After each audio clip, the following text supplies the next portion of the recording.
శ్రీ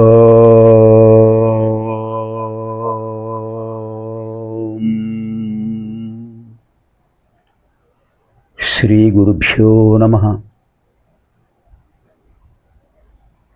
నమో దేవ్యై మహాదేవ్యై శివాయై సతతం నమః. నమః ప్రకృత్యై భద్రాయై నియతాః ప్రణతాస్మతాం. అర్చనకాలే రూపగత, సంస్తుతికాలే శబ్దగత, చింతనకాలే ప్రాణగత, తత్వవిచారే సర్వగత. ఓం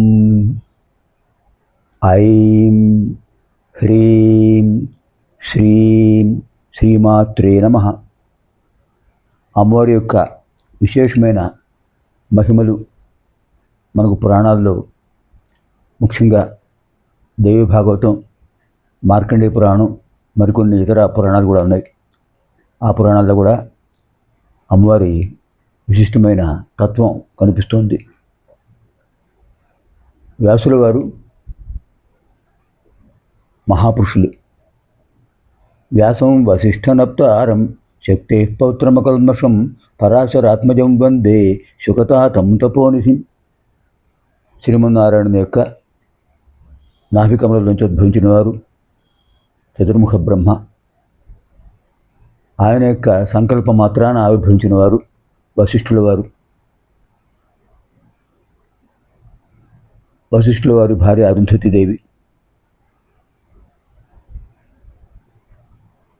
దేవహూతి కర్దమ ప్రజాపతి ఆ పుణ్యదంపతుల కుమార్తె అరుంధతి దేవి. అరుంధతి వశిష్ఠుల కుమారులు. అందులో పెద్దవారు శక్తి మహాముని. ఆయన భార్య పేరు అదృశ్యంతి దేవి. వారి కుమారులు పరాశరుల వారు. పరాశరుల వారు సత్యవతి అనే ఆవిడ్ని శాపవశాత్తు మత్స్యకన్యగా మారింది, గాంధర్వకన్య. ఆవిడ నిమిత్త మాత్రంగా చేసుకుని కృష్ణ ద్వైపాయనంలోకి జన్మనిచ్చారు. వేదాలు పెంచి వేదవ్యాసులు అయ్యారు. ఆయన కుమారుడు శుకపరబ్రహ్మ. శుకపరబ్రహ్మ శిష్యుడు గౌడపాదాచార్యుల వారు. వారి శిష్యుడు గోవింద భగవత్పాదాచార్యులు వారు. వారి శిష్యుడు శంకర భగవత్పాదులు. వారి శిష్యుడు పద్మపాదాచార్యులు వారు, సురేశ్వరాచార్యులు వారు, త్రోటకాచార్యులు వారు, హస్తామరకాచార్యులు వారు. ఇలా గురు పరంపర మనకు వస్తుంది. ఆ గురు పరంపరకు నమస్కారం చేద్దాం. అష్టాదశ మహాపురాణాలు మనకు అందించారు వ్యాసుల వారు. వరాహ పురాణం, వామన పురాణం, విష్ణు పురాణం, వాయుపురాణం, శివపురాణం, అనాపలింగ కూస్కాని, అగ్నిపురాణం, నారద పురాణం, పద్మపురాణం, లింగ పురాణం, గరుడ పురాణం, కూర్మ పురాణం, స్కాంద పురాణం. అష్టాదశ మహాపురాణాల్లో అల్పసంఖ్యాక శ్లోకాలు కలిగినటువంటిది మార్కండేయ పురాణం. ఈ మార్కండేయ పురాణం అంతర్గతమైన అద్భుతమైన దేవీ శక్తిని, దేవి మహిమను తెలిపే అద్భుతమైన చరిత్ర శ్రీదేవి మహాత్మ్యం. దాన్నే దుర్గా సప్తశతి అంటారు.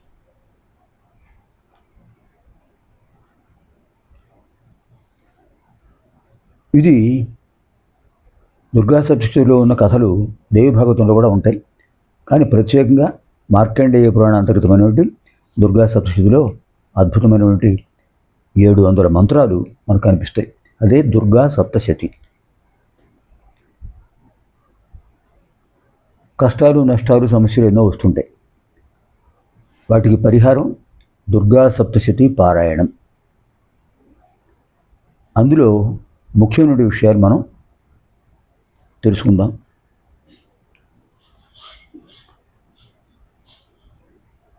ముఖ్యంగా దుర్గా సప్తశతిలో మనం తప్పకుండా గ్రహించవలసిన విషయాలు ఏమిటంటే, అసలు ఈ పురాణం ఎవరెవరికి చెప్పారు? మార్కండేయుల వారు వ్యాసుల వారి శిష్యులు జైమిని మహర్షికి ఉపదేశించారు. అది 700 మంత్రాలు, దుర్గా సప్తశతి. అందులో ముఖ్యంగా మనం గ్రహించవలసింది ప్రత్యేకంగా సప్తశ్లోకి దుర్గా.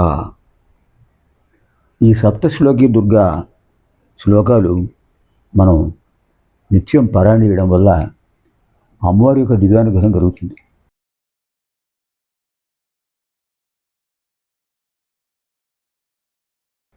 దుర్గార్తి శమని.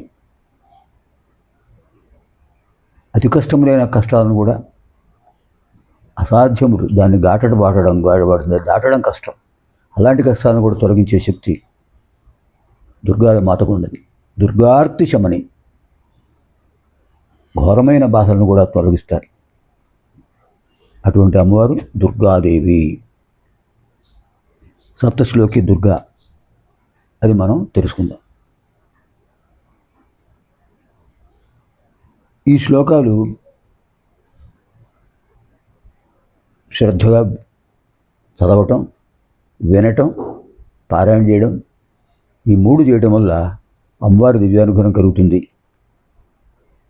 మనకు జీవితంలో ఏది కావాలో దాన్ని ప్రసాదిస్తారు అమ్మవారు. ఇది కావాలని మనం అడగక్కర్లేదు. నిష్కామ కర్మత్వంతో ఏ కోరికలు లేకుండా వీటిని పారాయణ చేసినట్లయితే మనకు ఏది కావాలో అది ఇస్తారు అమ్మవారు.